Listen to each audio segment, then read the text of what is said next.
We are. Oh, thanks. Okay. Welcome to the commission meeting scheduled for March 11, 2025. Let's do the Pledge of Allegiance. Allegiance to the flag of the United States of America and to the republic for which it stands, one nation, under God, indivisible, with liberty and justice for all. All right. Roll call. Okay, Commissioner Flynn, Present. Commissioner Silverman, here. Commissioner Swager-Wilson, Here. Commissioner Grella. Here. And Commissioner Siegler is not with us tonight. Absence. All right. So we have manager announcements. You want to run through those and then summary discussion, I guess, too. Yes, Thanks. we'll do them both. Thank you. Okay, so prior to tonight's meeting, the commission met in executive session to receive legal advice from the solicitor on a variety of topics and to discuss appointments to municipal boards. The regular meeting of the commission will be Tuesday, March 25th, 2025 at 8:00 p.m. in this room. Here are the ways the public can participate. You can attend in person. No pre-registration is needed or required. Just show up at the meeting time, 8:00, like all of you did here tonight. You can also attend remotely via the Zoom webinar format. You do not need to pre-register. Just click the link on the meeting agenda on the municipal website. And if you wish to speak during citizens' comments or during public hearings, use the raise hand feature on Zoom and you'll be notified when it's your turn. For discussion session topics tonight, the commission met in discussion session and received information on the following items.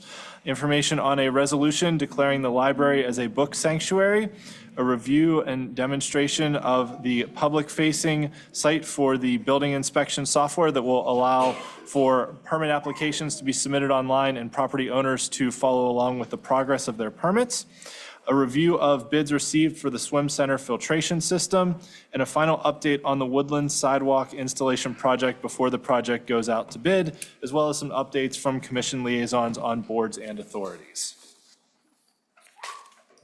Thank you much. All good. Community highlights. Thank you, Mr. President. Thank you. I am sorry to announce that Albina Senko, wife of tax collector Joe Senko, died on Sunday. Albina grew up under German occupation in Slovakia during World War II. She was a graduate of St. Michael High School, a former Girl Scout leader, as well as a former part owner of Golden Triangle Tours. Our deepest sympathy goes out to her friends and family. Winter weather and heavy spring storms can lead to unintended consequence of litter along our streets when snow melt and stormwater carry away trash. Please take some time to pick up the area around your sidewalks and promptly discard any trash that may have blown or fallen from cans. Our public works crews are cleaning to catch basins to remove leaves and sticks that may have collected there, but you are also encouraged to freshen up the ones near your home if the crews have not gotten to your neighborhood yet. Doing so will help prevent flooding near the basins. As the weather starts to warm up, more people will come out and be out using streets and sidewalks. If you are driving a vehicle, please obey all traffic signals and stop signs and carefully watch all crosswalks.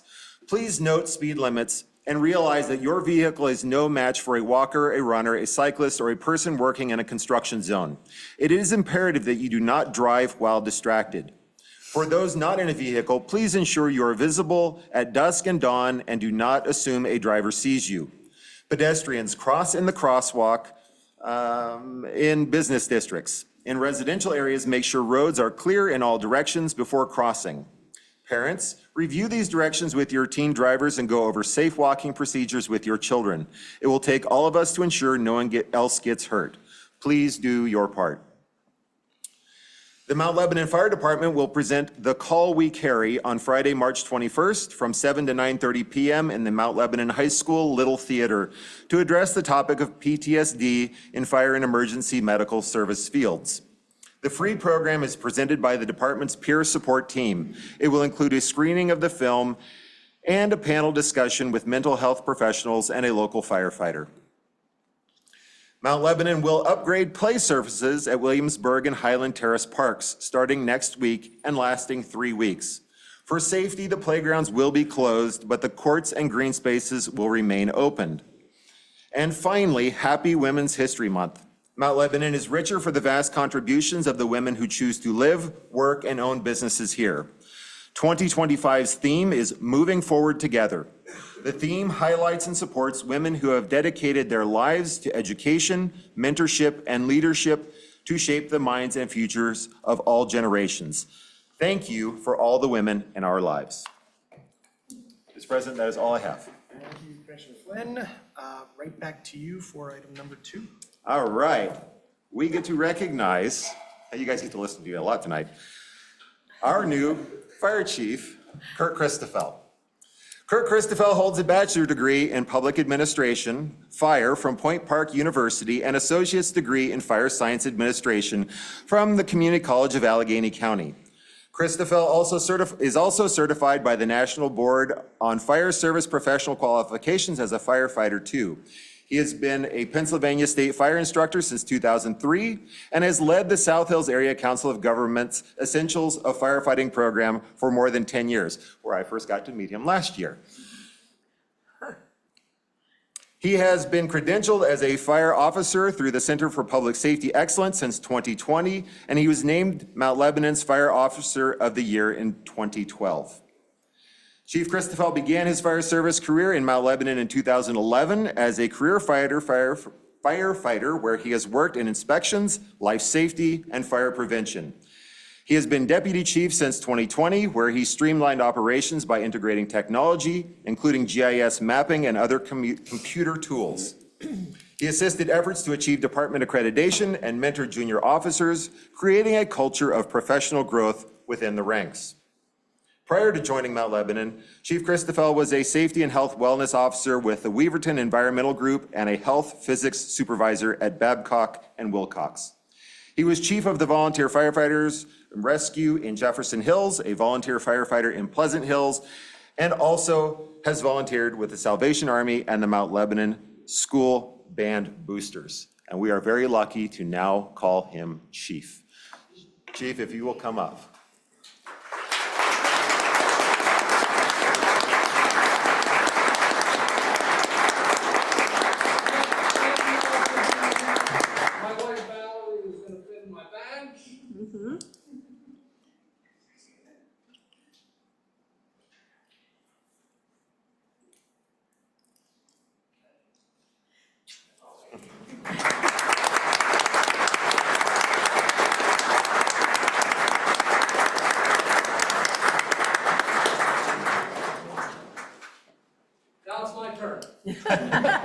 Thank you. So this is twice in 2 weeks. This is something that most chiefs don't get to do very often, but I get to do it 2 weeks in a row here. So thank you to the commission and assistant manager for assisting us in celebrating promotions. One of the greatest honors the fire chief has is to see one of our own excel. And it's a true honor to be here today to celebrate the promotion of Joe Gavita to the position of deputy chief. We are joined by fellow members of the Mount Lebanon Fire Department, the Mount Lebanon Police Department, other fire instructors that he has worked with, as well as his family, including his mother Charlene, stepfather Scott, wife Dana, and daughter Harper. Joe graduated from Purdue Global University with a bachelor's degree in fire science in 2021 and was a volunteer firefighter with Crescent Volunteer Fire Department, which is near Moon Township. He came to Mount Lebanon Fire Department in 2023 and served as a volunteer, was hired as a lieutenant in 2018, and was assigned to the outreach platoon until 2020 when he was assigned to the fire inspector's role. Joe was the firefighter of the year in 2014.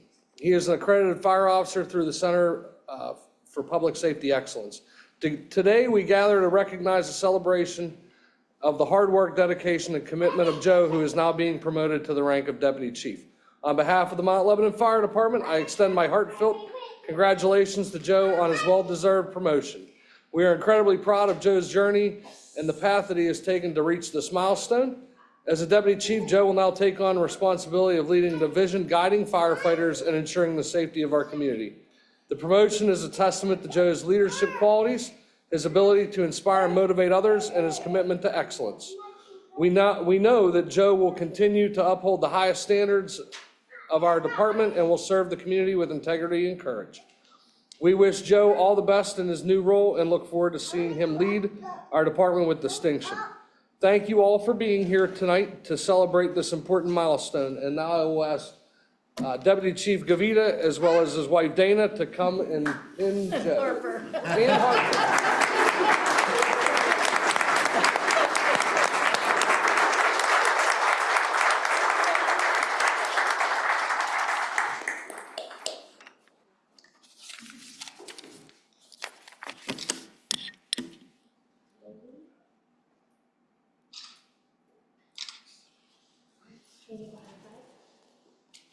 Give him a hug. Give him a hug.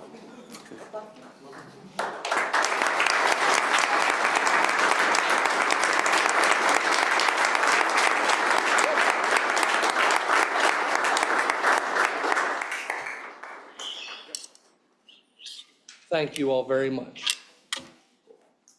Thank you, Chief.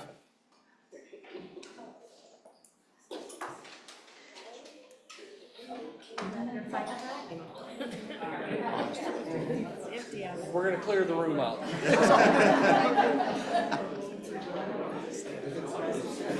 Yeah, must have something I understand.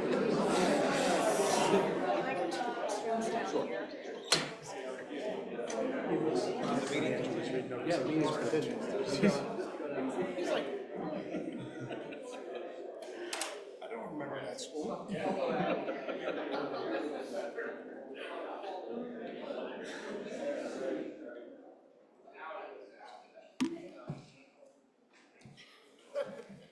Always wait for the mass exodus.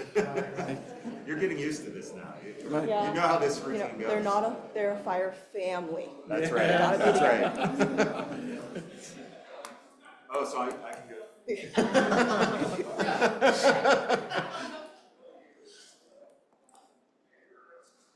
We would just barely have quorum, right? What? We still have quorum. We still have quorum. Barely. I don't think we even did. Yeah, we're good. Yes, Junior Commissioner Abigail Sahida. Good evening, committee and attendees. The high school has had some very exciting developments in the past 2 weeks. To start off, on Tuesday, April 1st, the school district is hosting Lebo University. Parents will be offered the opportunity to attend 3 40-minute sessions with valuable information about resources to support your family and contribute to students' academic success and mental health. RSVP is required and can be found on the district website. The Evening Theater Company is putting on a production of Puffs starting tomorrow until March 15th at 7:30 p.m. each night. The cost of admission is $8 and can be purchased on the local events with code 38167. The performance will be held in the Fine Arts Theater. The art show is on April 25th to showcase the amazing creativity our students possess. And for the first time, students will have the opportunity to sell prints of their art, and all proceeds will go to supporting our amazing arts program. So please consider attending. SAT season is picking up rapidly for our juniors. To register for the SAT at Mount Lebanon, please have your student log into their College Board account. The high school is offering the SAT in April, May, June, and August. The cost is $79 each time the test is taken and can be taken as many times as the student likes. While we do not offer the ACT, students are still able to take the ACT at other school districts, and sign up can be found on the ACT website. The band is going to Chicago this Friday to perform in the St. Patrick's Day Parade. The last time they went to Chicago was 2011. This is a very big achievement for the band as they travel to a major event to represent the high school. And we are very proud of them for all their hard work and dedication that has led them to this point. Next Tuesday, the speech team is bringing 11 members, next Thursday, the speech team is bringing 11 members to the state tournament in Bloomsburg, Pennsylvania. This is the largest group the team has brought to states in 9 years. Lastly, the mock trial team has advanced to the final round of regions and is competing on Thursday. If they win, they will go to state competition in Harrisburg for the first time in 4 years. We wish both our speech team and our mock trial team the best of luck. Thank you and have a good night. Thank you.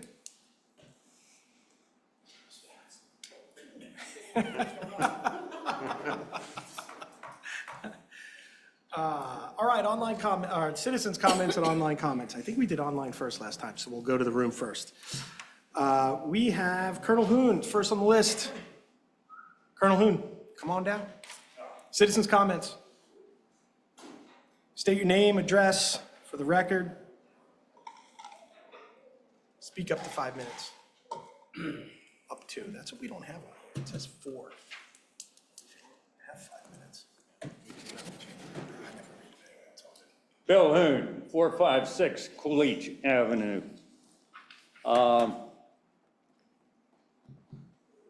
You know, the person that started this deer issue of Mount Lebanon stated the first night, we have too many deer in Mount Lebanon. We got out on the street and we looked at each other and just said no in unison. There were about 5 of us together. At the next meeting, somebody asked the question, how many deer do we have in Mount Lebanon? Commission was dead silent, just like you guys. Just sit there. They had no idea. You could tell they had no idea. And then somebody else asked, how many deer should we have in Mount Lebanon? After all, this is deer country, you know, that sort of means there are deer. No answer to that question either. It wasn't until a couple years later that the commission decided to find out some of this. The township hired an aerial survey group. That's the most accurate way to determine what's on the ground, deer, whatever, deer in this case. And they took a whole bunch of photographs and determined that Mount Lebanon had, at that point in time, 225 deer. That's at that point in time, because that changes hour to hour, day by day. Okay, commission took that, and then the next year, we did it again. The commission was expecting the number to be up. Well, guess what? 225 the year before, 200 the next year. Well, Kristen Linfonte did not like that. She was commissioner at that time, and she said, that can't be right. We're going to disregard that figure. So we didn't do any more of these aerial counts, which are the most accurate way of counting deer, because we don't want Mount Lebanon to see a declining number of deer.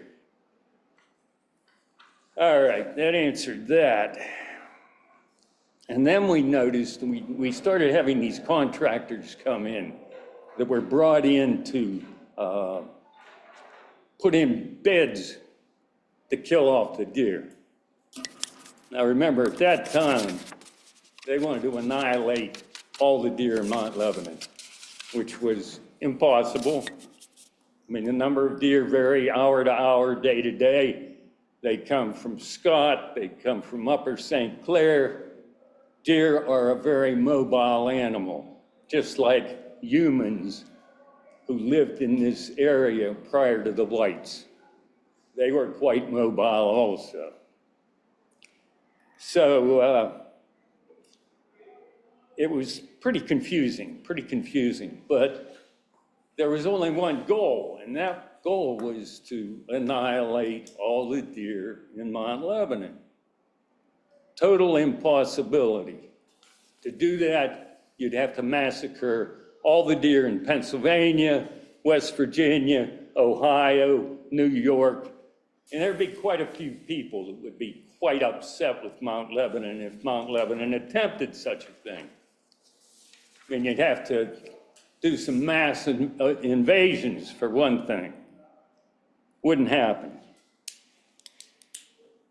When people went into other areas and they talked to people about where they live, what's going on here, all that, and when a deer ever came up, invariably, and I have heard this so many times I was sick of it, what is wrong with you people? Haven't you figured it out? Deer live here. And I actually know that because I know they've been here for 12 million years. We're the newcomers. We're of no great shakes.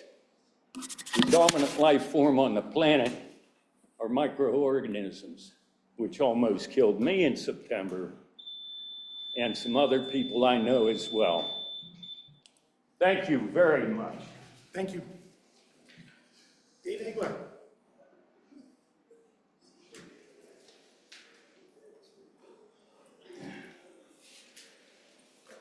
Dave Egler, 121 Poplar Drive. I'd like to have an update if possible on the property. I haven't heard anything in a while. It used to be called the Shady Grove property along Pennsylvania Boulevard. I know there were some approvals, oh gosh, a year or so ago. Is there any new development on that project? Some of my neighbors have been asking me, and haven't heard anything. This is the one that was, it was a bunch of units and then they resubmitted for a smaller. Yeah, you know where that's at. Yeah, so it's the residents at Poplar project. The planning board recommended and commission approved a land development plan for 5 duplexes on that property. The developer has not yet submitted anything to building inspection to actually get building or grading permits, but the plan itself was approved by the commission. So they have an approved land development plan. They've not moved it forward past that at this point. So the last I saw was the last that's been done. Okay, just wanted to make sure on that. I have mentioned. It's possible that they've done work, but they haven't turned anything in. Correct. Yeah. I mean, there would be some time between that and turning in plans, but it's been a while since, yeah. Okay, that kind of leads into my next discussion. Right alongside that property is something I've been bringing up for decades now. The tax delinquent properties along Pennsylvania Boulevard, from that project all the way down to First Commonwealth. There are 17 properties that are tax delinquent along that stretch. They've been tax delinquent for decades. I mean, the list of people, now my information is getting pretty old. Does anybody care to have, I have copies of what I'm talking about here if you want to take a look. 3 are in color, 3 in black and white, so. For the colorblind, could you please take the black and white one? I was gonna say, I'll take a color one. Maybe do every other one, and then somebody can look over and get the color to see what's, the orange, of course, is the tax delinquent. And doing a little further research, I see in the capital improvement program you have out there, on page 86, 10 properties were actually acquired back in 2002. And according to the records here, 3 of them were done by sheriff's sale. I kind of find it interesting that that was done at that time, and then all of a sudden, boom, nothing's done since then. I don't know why not. The property's been there. It should be easy to acquire. The list that I made, once again, this is pretty old. This goes back to 2018. At that time, the municipal liens were up to over 73,000, school liens over 335,000, for a total of almost $9,000. I mean, we're talking about 2 1/3 acres of property along that stretch. And if you look at it as a linear park, it's about 1/3 of a mile. That's pretty far in distance for this park, and it would be a nice walking trail for the people in the area. But it's getting to the point I won't be able to walk anymore by the time something gets done. This is dragging on way too long. I find it amusing that we talked about liens in there, that something being done with the liens, and here you are, property with people that are deceased or can't be found, and nothing's being done about it. There's no check whatsoever on liens. And speaking of liens, I'm trying to think historically. I don't remember the municipality going after anybody, let alone just for a sidewalk lien. I think that would cause major problems if we went after property for sidewalk lien, let alone tax liens. And honestly, I can't remember going after any properties for tax liens. The general policy from Mount Lebanon is when a property's sold, you'll get your money then. It's like a long-term investment. And actually, I also assume that the interest rate is still the same as it was back in the day at 10% per year. So if you take 10% and compound that, you're gonna get a pretty good return on your investment by the time that property is sold. But like I said, I have the information here. I've been talking about this forever. I'm just kind of curious, what else can I do? At one time, I went to the Parks Board and didn't really get anywhere with them. It kind of points fingers back and forth here and there. Nobody seems to want to do anything. This is easy to acquire, very little money involved, and I think it'd be very beneficial for the people in the 4th Ward. And I just would like to get some commitment somewhere that you're gonna look into and do something. Like I said, it's been almost a quarter century here, we've been waiting. We've looked into it a couple times. The commission has looked at it a couple times. At the times we've looked at it, we decided not to do anything about it. The different considerations were cost for legal expenses, notifying family members, trying to figure out who family members were, or descendants, I'm not sure the legal term of, heirs, next of kin, that kind of thing for some of those. So at the times we looked at this, and we have looked at it a couple times, we've talked about this. We've decided not to do anything about it. It's possible that the commission brings it up again in the future, and maybe the outcome is different, I don't know. Commissioner Rani was an advocate for taking over these properties. When the commission looked at it, and again, we did it several times, those were the conversations. When we talked about cost of doing it, we decided against it. I don't know our exact, I think Andrew's in the room, our real estate tax collection's pretty high. These numbers, you mentioned 70,000, I don't remember the exact numbers, but we have the sheet, just like you have, with all the numbers of the tax delinquent properties. Some of them, our philosophy and our strategy has been to contact them, to have conversations with them, to bring tax delinquent properties back on the rolls, and we've been pretty successful in doing that.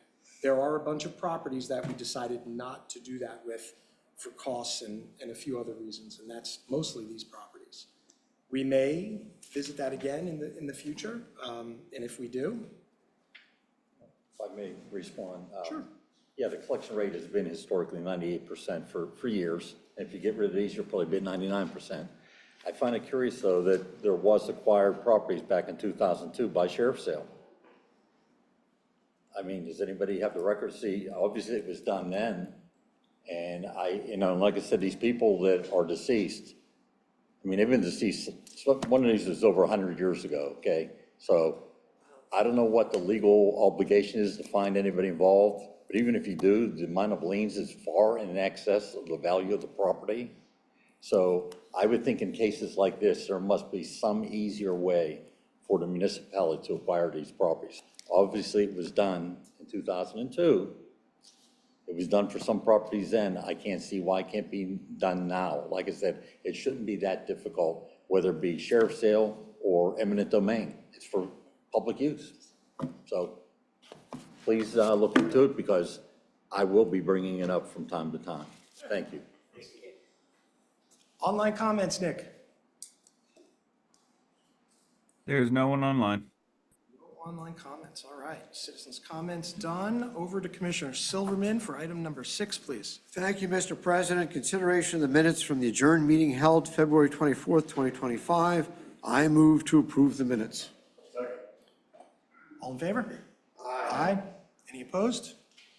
Hearing none, motion carries. Thank you, Commissioner Silverman. Commissioner Swager Wilson, item number 7, please. Thank you, Mr. President. This is consideration of bids for the annual street sweeping program.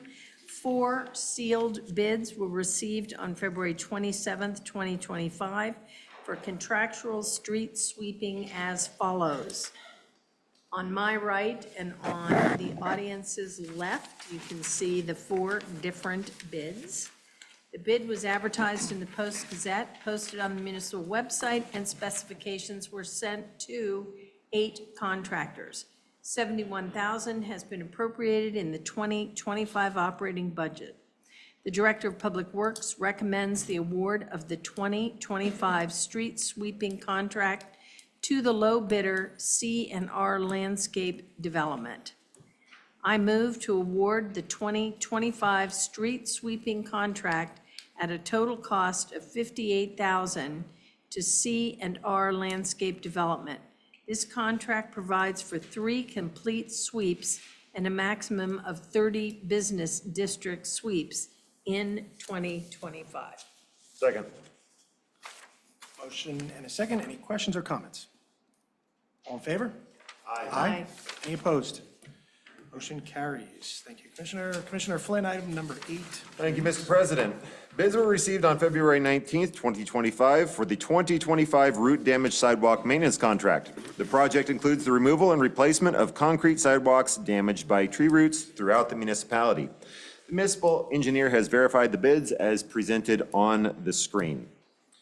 The municipal engineer has reviewed the bids and determined the low bid to be accurate. The engineer recommends the project be awarded to G. Pascale and Sons Construction Company. The contractor has completed similar projects for the municipality in a satisfactory manner. The budgeted amount for this contract is $122,610, and the engineer's estimate for the project was $120,000. The project is within budget and is to be funded through the transportation portion of the operating budget. Mr. President, I move to award the 2025 route damage sidewalk maintenance contract to G. Pasquale and Sons Construction Company in the amount of $117,000. Second. There's a motion and a second. Any questions or comments? All in favor? Aye. Any opposed? Motion carries. Thank you. Commissioner Silverman, next item, please. Thank you, Mr. President. Consideration for the award of the 2025 Main Road Assessment Sidewalk Maintenance Program. Bids were received on March 4, 2025 for the 2025 Main Road Assessment Sidewalks Maintenance Program contract. This project includes the removal and replacement of concrete sidewalks throughout the municipality. Municipal engineer has verified the bids as follows, and they are on my right and the audience's left. The municipal engineer has reviewed the bids and determined the low bid to be accurate. The engineer recommends the project be awarded to G. Pasquale and Sons Construction Company. The contractor has completed similar projects for the municipality in a satisfactory manner. The budgeted amount for this contract is $120,500, and the engineer's estimate for the project was $116,000. The project is within budget and to be funded through the transportation portion of the operating budget. Mr. President, I move to award the 2025 Main Road Assessment Sidewalk Maintenance Program contract to G. Pasquale and Sons Construction Company in the amount of $108,687.50. Second. There's a motion and a second. Any questions or comments? All in favor? Aye. Any opposed? Motion carries. Thank you, Commissioner. Commissioner Swager Wilson, number 10, please. Thank you, Mr. President. This is for the consideration to ratify the manager's approval of emergency repairs to the Recreation Center Ice Rink Refrigeration System. Emergency repairs to the municipal ice rink refrigeration system totaling $64,873 were necessary to replace two failed check valves, a complete oil flush, assistance with disconnecting the temporary chiller, monitoring of systems operations, and other work. Failure to immediately repair the system would have resulted in further damage to the equipment. There are two separate work orders for these repairs. One is for $22,985 and one for $41,888. This work is necessary to ensure the system runs reliably for the foreseeable future and to protect against damage to the investment already made to rebuild the existing compressors. The urgency and timing of these repairs did not allow for the typical approval process. I move to ratify the manager's approval of additional repairs to the Recreation Center Ice Rink Refrigeration System in the amount of $64,873. Second. There's a motion and a second. Any questions or comments? I have a question, Dave. I don't know if you can answer, but are these the same, is this the same equipment that we had repairs on previously? The initial repairs were primarily on rebuilding the three compressors in the chiller system. What happened was because of the failure of the internal components in the compressors, metal filings and shavings were distributed throughout the oil distribution system, and that's what's causing all this additional work. So they don't want to destroy the brand new rebuilt compressors. They want to replace the components that have failed, as well as do an oil flush until there's no more metal remaining in the system. Do we feel like, I know you can never eliminate emergencies, but I feel like all the repairs we've had to the rink have been emergencies in the last year. Yeah, I would say you're right. Any other questions or comments? All in favor? Aye. Any opposed? Motion carries. Thank you, Commissioner. Commissioner Flynn, item number 11, please. Thank you, Mr. President. The employee detailed on the screen has requested benefit commencement commensurate with the terms of their pension plans. It is Richard Petrus of the Police Plan, beginning on March 1st, 2025. With our sincerest wishes for a happy and long retirement, I move to approve benefit commencement for Richard Petrus. Second. All in favor? Aye. Any opposed? Motion carries. We are adjourned. Thank you.